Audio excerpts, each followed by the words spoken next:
my little pumpkins. I've got example 6 here. I want you to notice that for these, I've given you a solution and I've asked you to find the others. Well, number 6 is really, really, really difficult, like almost to meanness. So I'm just going to give you some information here. If one of our solutions is 1 minus 2i, another solution is 1 plus 2i, which means that at some point we had this situation right here and this. And essentially what you have to do with this problem is multiply those two things together. Neato. And then you come up with a quadratic, and you have to use that quadratic with long division and your original polynomial. So it's kind of mean, so we're not going to finish it up. All right? It's a very cruel problem. So, but we are going to look at number 7, because notice that this polynomial is in a degree of 5.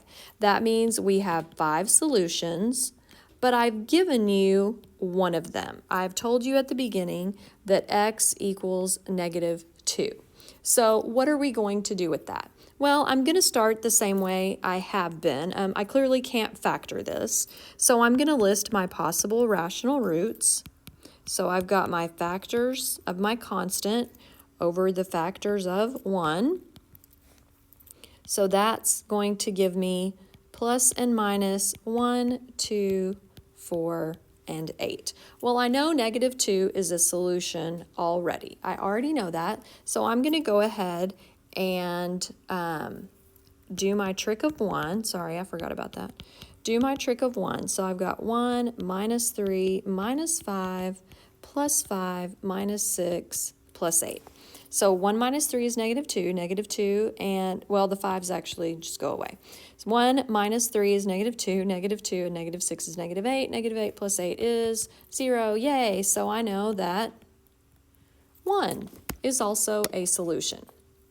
So since I know that, that means that I can then use this information in my polynomial .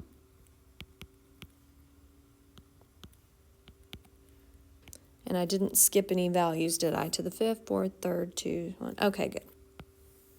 All right, so I bring down the 1. -2, -7.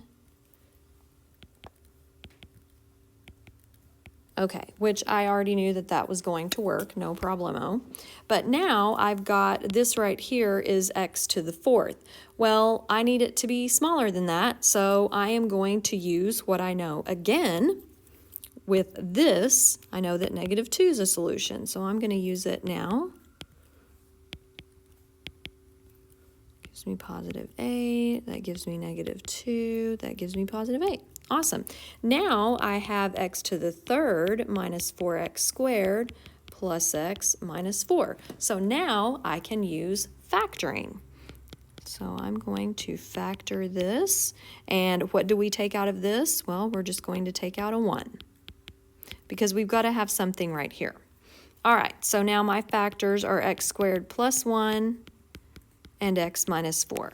So I'm going to set each of those factors equal to 0. So x squared plus 1 equals 0. The square root of -1 is I. And then x minus 4 equals 4. All right, so my other solutions, I've got x equals 4, and x equals +i, and x equals -i. Bam! That's awesome. So that's how we would do it if we were given one solution.